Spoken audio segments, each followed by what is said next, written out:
ఓం నమో వెంకటేశాయ. ఈరోజు మనం మాడవీధుల చుట్టూ ఉన్నటువంటి కొన్ని ముఖ్యమైన దేవాలయాల గురించి తెలుసుకుందాం. అదేవిధంగా మన ఛానల్లోని అలిపిరి మెట్ల మార్గంలో ఉన్నటువంటి దేవాలయాల గురించి కూడా ఒక వీడియో తీసాము. అది ఎవరైనా చూడకపోతే వెళ్ళి చూడండి. మూలవిరాట్ విగ్రహానికి ఎదురుగా దీపాలు పెడతారు కదండి. ఆ దీపాలు పెట్టిన వెనక సైడ్ అంటే ఆంజనేయ స్వామి విగ్రహం ఉంటుంది, బేడి ఆంజనేయ స్వామి విగ్రహం. ఇక్కడ ఏ విధంగా అయితే బేడి ఆంజనేయ స్వామి విగ్రహం ఉందో పూరీధామంలో కూడా ఒక బేడి ఆంజనేయ స్వామి విగ్రహం ఉంటుంది. అక్కడ బేడి ఆంజనేయ స్వామికి ఒక డిఫరెంట్ స్టోరీ ఉంది, ఇక్కడ బేడి ఆంజనేయ స్వామికి ఒక డిఫరెంట్ స్టోరీ ఉంది. ఇది చెప్పుకుంటే వీడియో చాలా లెంత్ అవుతుంది, అందుకని అసలు దర్శించండి వెళ్ళి. మనకు కనబడుతున్నటువంటి ఈ విగ్రహం వచ్చి వెంకటేశ్వర స్వామి, హతీరాం బాబాజీ ఇద్దరు పాచికలాడుతున్నటువంటి స్టాచ్యూ అండి. ఇది మనకి గుడికి కుడివైపు మాడవీధిలో వెళ్తే శుభ్రం పక్కనే మెట్లు ఉంటాయండి. ఆ మెట్లు లోపలికి వెళ్తే మనకి ఈ గుడి కనిపిస్తుంది, అక్కడ రాసి ఉంటుంది కూడా.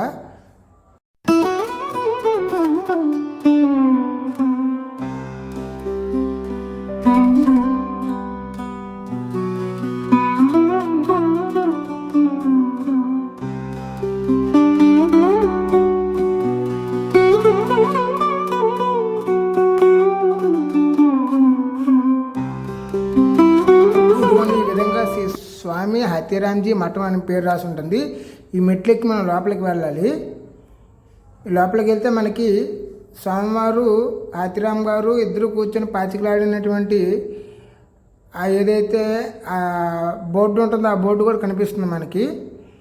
ఇవన్నీ కూడా వాళ్ళ పరంపర సమాధులు ఇక్కడ ఉన్నాయండి. అదేవిధంగా ఇక్కడికి భక్తులు వచ్చి ఇక్కడ పడుకుంటారండి. మనకు కనబడుతుంది కదండి ఇది. ఇవన్నీ కూడా వాళ్ళ పరంపర ఫోటోలు అండి. ఇవన్నీ కూడా చాలా ఓల్డ్గా ఉంటుంది ఇక్కడ ఉన్నటువంటి ప్రాంతం. అది కూడా గోల్డ్గా కనిపించింది కదండి, అది స్వామివారు కూర్చున్నటువంటి సింహాసనం.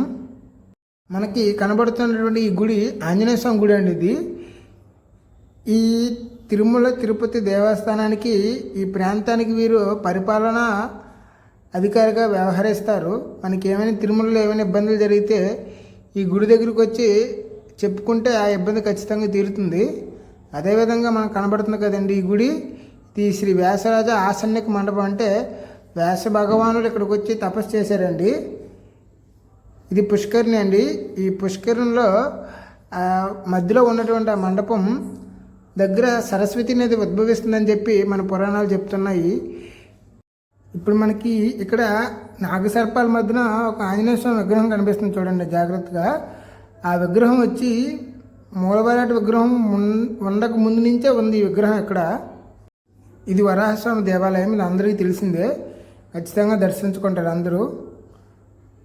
ఈ గుడి తర్వాత మనం దర్శించుకోవాల్సింది శ్రీ తరిగొండ వెంకమాంబ గారి సజీవ సమాధి అండి. దానికి 2 మార్గాలు ఉన్నాయి. ఒకటి అన్నదాన సమాజం పక్కనే చూస్తే 9వ నెంబర్ గేటు, రెండోది మనకి వరాహస్వామి దేవాలయం ఎదురుగా ఒక గేట్ ఉంటుంది, మెట్లపై నుంచి వెళ్తే అదొకటి. ఈ రెండు దారి నుంచి వస్తే మనకి ఆశ్రమానికి చేరుకోవచ్చు. ఇది చాలా చక్కగా ఉంటుందండి. ఇదిగోండి అమ్మవారి పటము, అమ్మవారి విగ్రహం. వీరు ఈ ప్రాంతంలోనండి వచ్చి తపస్సు చేసేవారు.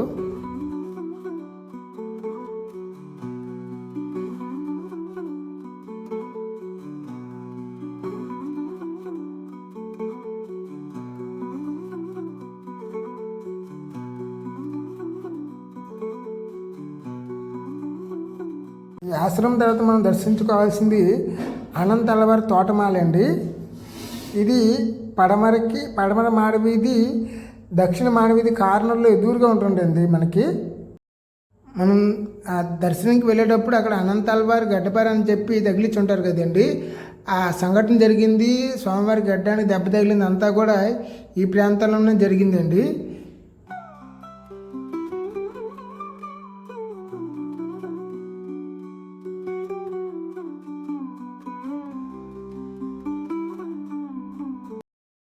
ఈ ఆశ్రమంలోకి వచ్చిన ప్రతి ఒక్కరు కూడా ఈ చెట్టు దగ్గరికి వచ్చి ధ్యానం చేస్తారండి.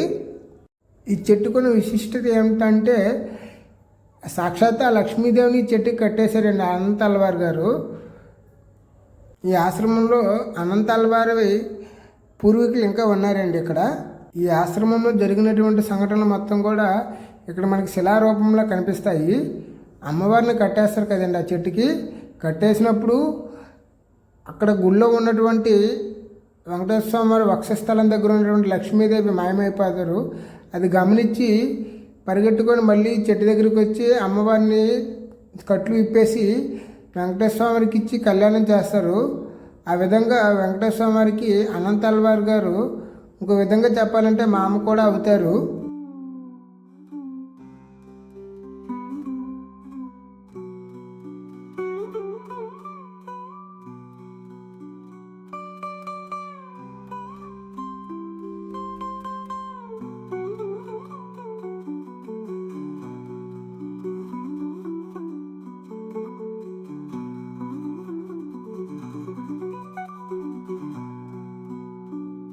మనకు కనిపిస్తున్నటువంటి ఈ కొలను అనంతల్వారు తవ్విన కొలనండి. ఇంకో విధంగా చెప్పాలంటే ఆ శ్రీమన్నారాయణుడు బాలుడి రూపంలో వచ్చి ఈ కొలను తవ్వుతారు.